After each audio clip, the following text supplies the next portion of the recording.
Indian contract act में concept है agency का, सेक्शन 182 से सेक्शन 195 तक जो सेक्शंस है वो सारे के सारे डील करते हैं एजेंसी से। तो एजेंसी में एजेंट होता है, प्रिंसिपल होता है, और उसी के रिगार्डिंग उनके एजेंट्स के राइट्स क्या है, प्रिंसिपल्स के राइट्स क्या है, उनकी ड्यूटीज़ क्या है, ये सब बताता है आपका जो सेक्शन 1 मैंने बताया 182 से 195। तो 182 जो आपका सेक्शन है वो बताता है कि एजेंट एंड प्रिंसिपल क्या है, एजेंट कौन है और प्रिंसिपल कौन है, उनके डेफिनेशंस के बारे में बताता है। और उसके बाद में बताता है कि एजेंट अपने नीचे किसी को अपॉइंट कर सकता है, सब एजेंट कर सकता है, उनकी ड्यूटीज़ क्या होंगी, उसके लिए वो लाइबल है कि नहीं है। तो एजेंसी को आप देखिए तो इसमें एजेंट होगा, मैंने बताया कि प्रिंसिपल होगा।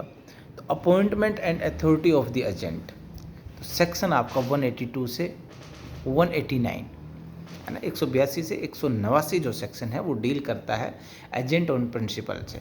जैसे कि मैं अगर बात करूँ तो एजेंट कौन होता है, तो agent is a person employed to do any act for another. Agent वो है जो एक एम्प्लॉय है, उसको अपॉइंट किया जाता है किसी दूसरे के बिहाफ पे एक्ट करने के लिए, तो वो है एजेंट जो किसी दूसरे के बिहाफ पे एक्ट करता है, उसके लिए उसको सैलरी मिलता है ना। ये एजेंट का राइट भी हो गया, जैसे उसको राइट टू रिमबर्समेंट यानी सैलरी मिलना उसको। उसके बाद में अब देखिए बता, और represent another in dealing with third person, the person for whom such act is done who is so represented is called the principal.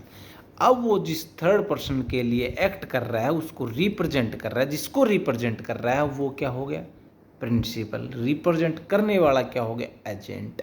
अब एजेंट के जो एक्ट है उसके लिए प्रिंसिपल लाइबल रहेगा। एजेंट ने जो कॉन्ट्रैक्ट किया on behalf of the principal, उसके लिए प्रिंसिपल लाइबल रहेगा। उसके बाद ये 182 का मैंने बताया। 183 में आइए आप, हु मे एम्प्लॉय एजेंट, कौन हो सकता है, तो एनी पर्सन, कोई भी हो सकता है, who is of the age of majority according to the law which he is subject, who is sound mind or may employ an agent।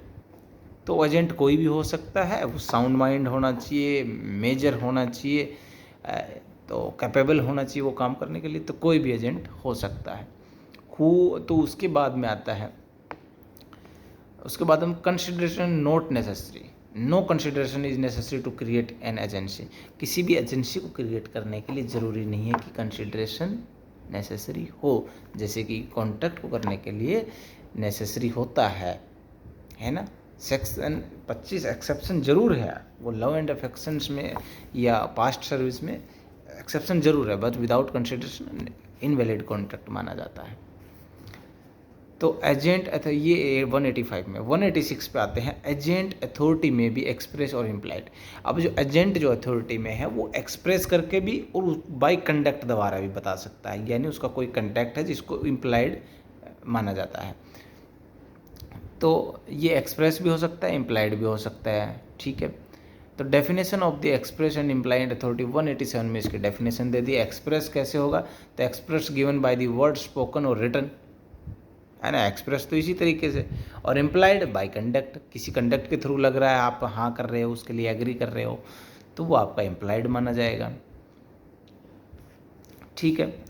अब agent authority in the emergency. अब emergency के अंदर agent की क्या authority, तो an agent has authority is an emergency to do all such acts for the purpose of protecting his principal from the loss. Emergency के दौरान agent के पास में वो सारी अथॉरिटी होंगी कि वो अपने प्रिंसिपल को लॉस होने से बचा सके, उसके लिए वो कोई एक्ट कर सकता है, तो बिल्कुल वो उसके पास में उस चीज़ की अथॉरिटी रहेगी। अब सब एजेंट की बात करते हैं, तो एक एजेंट जो होता है वो अपने नीचे सब एजेंट अपॉइंट कर सकता है, पर सब एजेंट जो है, अगर वो प्रिंसिपल की नॉलेज में नहीं है और उसने अपने नीचे सब एजेंट अपॉइंट कर दिया, तो सब एजेंट जो है उसने अगर कोई मिस्टेक की या उसने अगर कोई एक्ट किया, कंडक्ट किया, तो उसके लिए लाइबल प्रिंसिपल नहीं रहेगा, क्योंकि उसकी नॉलेज में नहीं है। कौन रहेगा, एजेंट रहेगा। तो section 190 to 200 deals with the provision related to the sub agent, ठीक है। तो when agent can not delegate, किन सिचुएशंस में एजेंट जो है वो अपने नीचे सब एजेंट अपॉइंट कर सकता है, किन में नहीं कर सकता है। तो एक agent can not lawfully employ another to perform act which he has explicitly impliedly undertaken to perform personally. उसने कोई पर्सनल काम उसने करने के लिए, खुद पर्सनली काम करने के लिए उसने वो अपॉइंट हुआ था एजेंट, और वही काम वो डेलीगेट कर सकता है, तो दिस इज़ नॉट लीगल, और वो इसके लिए नहीं कर सकता। अगर करता है तो उसके लिए वो खुद फिर लायबल रहेगा। अब सब एजेंट को 191 में डिफाइन भी कर रखा है। सब agent is a person employed by and acting under the control of the original agent in the business of the agency. Agency को बिजनेस को करने के लिए एजेंट ने जिसको अपॉइंट किया है वो सब एजेंट है। तो representation of the principal bye सब एजेंट प्रॉपरली अपॉइंटेड, उसको प्रॉपरली अपॉइंटेड किया गया है तो बिल्कुल उसको रिप्रेजेंट कर सकता है, प्रॉपरली नहीं किया गया है तो नहीं कर सकता, और उसकी लायबिलिटी किस पे आएगी, एजेंट पे आएगी। ठीक है, तो ये आपका है एजेंसी का। एजेंट है, उसमें सब एजेंट है, प्रिंसिपल है। प्रिंसिपल की कब कब लायबल होगा, जैसे बताया कि एजेंट के द्वारा जो काम किएगी उसके लिए लायबल रहेगा।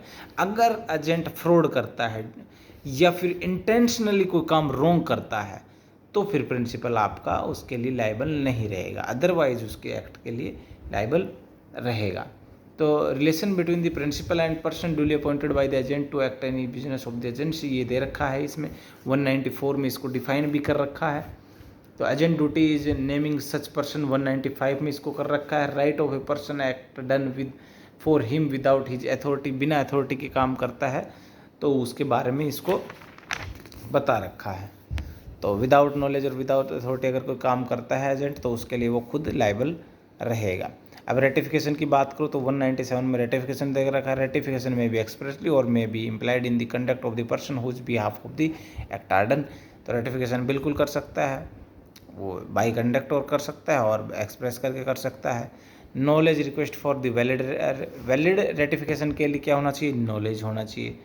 ठीक है, ratify unauthorise act forming part of the transaction 199A में दे रखा है। A person ratifying any unauthorise act done on his behalf ratify the whole of the transaction of such form the part.